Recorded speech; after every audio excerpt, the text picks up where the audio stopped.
ఎప్పుడు వచ్చావమ్మా? ఎక్కడి నుంచి డాడీ? అదే బీచ్ రిసార్ట్ నుంచి. బీచ్ రిసార్టా? అక్కడికి ఎప్పుడు వెళ్ళాను? అదేమిటమ్మా, ఇప్పుడేగా నిన్ను అభిని రిసార్ట్ లో చూసొచ్చాను. అభియా? ఆయన ఢిల్లీలో ఉన్నారు డాడీ. ఆయన ఢిల్లీ వెళ్ళి 3 రోజులైంది. నో నో, ఢిల్లీ ఏమిటమ్మా ఢిల్లీ? అయ్యయ్యో, ఇప్పుడే నా కళ్ళలో కనపడుతున్నాడు రిసార్ట్ లో. అతను పక్కన ఒక అమ్మాయి ఉంది. సరే నువ్వే అనుకుని దగ్గరికి వచ్చి పలకరిద్దాం కదా అనుకుని, సరే వాళ్ళు మళ్ళీ డిస్టర్బ్ చేయడం ఎందుకు అనుకుని వెనక్కి వచ్చేసాను. నేనా? నేను ఎక్కడికి వెళ్ళలేదు డాడీ. నువ్వు వెళ్ళలేదా? మరి అభి పక్కన కూర్చున్న అమ్మాయి ఎవరు? రాభి రా. ఎక్కడికి? స్వర్గానికి. I'm sorry. సారీయా? అవును, నువ్వు ఒకందుకు నాతో చిందులు వేశావు, నేను ఒకందుకు నీతో తాళం వేశాను. అంటే ఇంతసేపు నాతో ఆడింది పాడింది నాటకమా? నువ్వు కావాలి కావాలని కోరుకున్నందుకు నువ్వు నన్ను కోరుకుంటున్నావు అనుకున్నాను. కానీ నన్ను కాదని వెళ్ళిపోతే నేనెటువంటి దాన్నో నీకు తెలియదు. నేను కోరుకున్న సుఖం దక్కకపోతే నేనెవ్వరిని సుఖంగా ఉండనివ్వను. Mind it.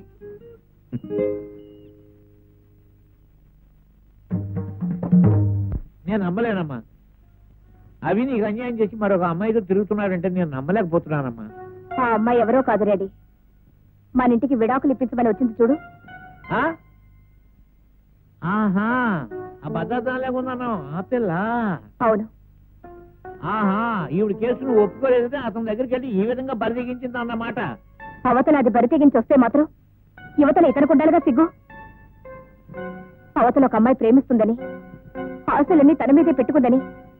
తొందరపడి నువ్వు నిర్ణయానికి రాకమ్మా, అన్ని విషయాలు నేను తెలుసుకుంటాను. అక్కర్లేదు, నా కళ్ళతో నేనే చూశాను. ఇక నువ్వేమీ తెలుసుకోనక్కర్లేదు. నమస్కారం సార్. ఎవరయ్యా? ఏదైనా పనిపించండి సార్. నా దగ్గర పని లేదు, ఏం లేదు పావయ్యా, అసలే గొడవల్లో ఉన్నాను నేను. అవును, నేను ఎక్కడో చూసినట్టున్నాను. అభిమన్యం తోట? అవును సార్. అక్కడి నుంచి నువ్వు ఎక్కడికి పనికి రావడం ఏమిటయ్యా? సుప్రీంకోర్టు లాయరు, నువ్వు అతనికి కావలసిన వాడివి, కావలసినంత ఆదాయం నీకు. సుప్రీంకోర్టా టెన్నిస్ కోర్టా? ఆయన లాయరేటండి బాబు, డబ్బులు తీసుకుని అబద్ధ సాక్ష్యాలు చెప్తుంటాడు.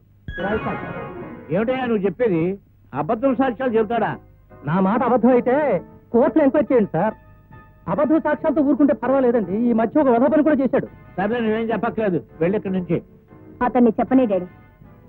ఏముందండి, పెళ్లి చెడగొట్టమని పెళ్లి కొడుకు తండ్రి 10,000 రూపాయలు ఇస్తే ఆ డబ్బులు తీసుకుని ఆ పిల్లకి తనకి సంబంధం ఉందని కోర్టులో అబద్ధపు సాక్ష్యం చెప్పి ఆ పిల్ల బతుకు నాశనం చేశాడండి. దాంతో ఆ పిల్ల ఆత్మహత్య చేసుకుంది. అఫ్కోర్స్ మళ్ళీ బతికిందనుకోండి, అందుకే అక్కడ పని మానేశానండి. అసలు అప్పుడు చెబుదాం అనుకున్నానండి. ఏమి చెప్పక్కర్లేదు, అంతా అర్థమైపోయింది. బాగా నటించానా సార్? ఏమిటి? కిరాయ్. సాక్ష్యం చెప్పడానికి. Shut up. నా పేరు నీ నోటి నుండి రావడానికి వీల్లేదు. ఏమిటి మాట? నీతో మాట్లాడడానికి రాలేదు, ఒక పని మీద వచ్చాను. నేను ఒక లాయర్. నాకు ఒక కేసు వచ్చింది. ఆ కేసులో నువ్వు సాక్ష్యం చెప్పాలి. ఏమిటి?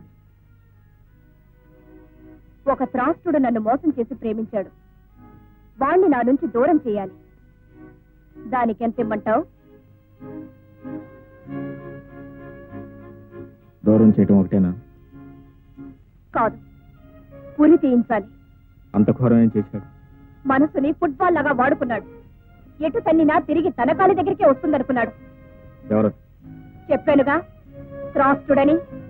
నిన్ను ప్రేమించింది నేనే, అయినా ప్రేమించడానికి అబద్ధమాడాను. ప్రేమ? అది ప్రేమ? అవును, ప్రేమే. 1000 అబద్ధాలు ఆడైనా ఒక పెళ్లి చేయమన్నారు. ఆఫ్టర్ ఆల్ ప్రేమించడం కోసం 2-3 అబద్ధాలు ఆడితే తప్పేం లేదే. My love is pure. Pure?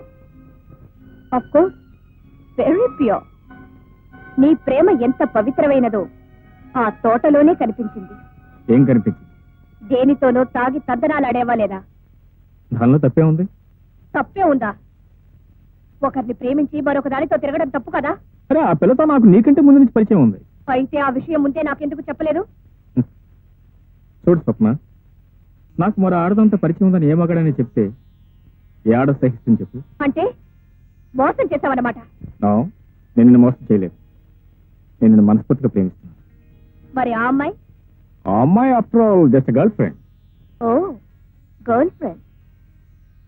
మరి నేను నువ్వు నా ప్రేయస్, నా కాబోయే భార్య. Swapna, this is modern society. It is 1984.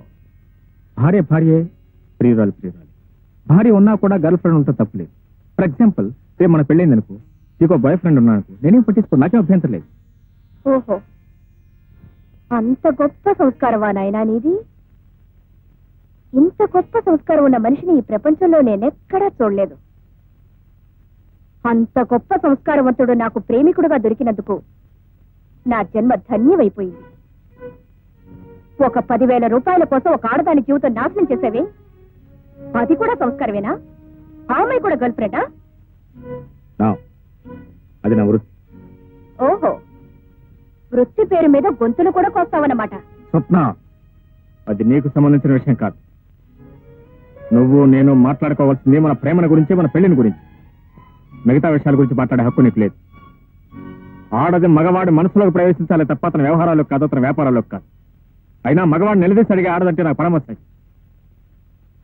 మరి నీకు ఇన్ని పట్టింపులున్నాయని ముందే నాకెందుకు చెప్పలేదు? నువ్వు అడిగుంటే నేను చెప్పుండేవాడిని. నీ మనస్తత్వం నాకు ముందే తెలుసుంటే నేను అసలు ప్రేమించి ఉండేవాడినే కాదు.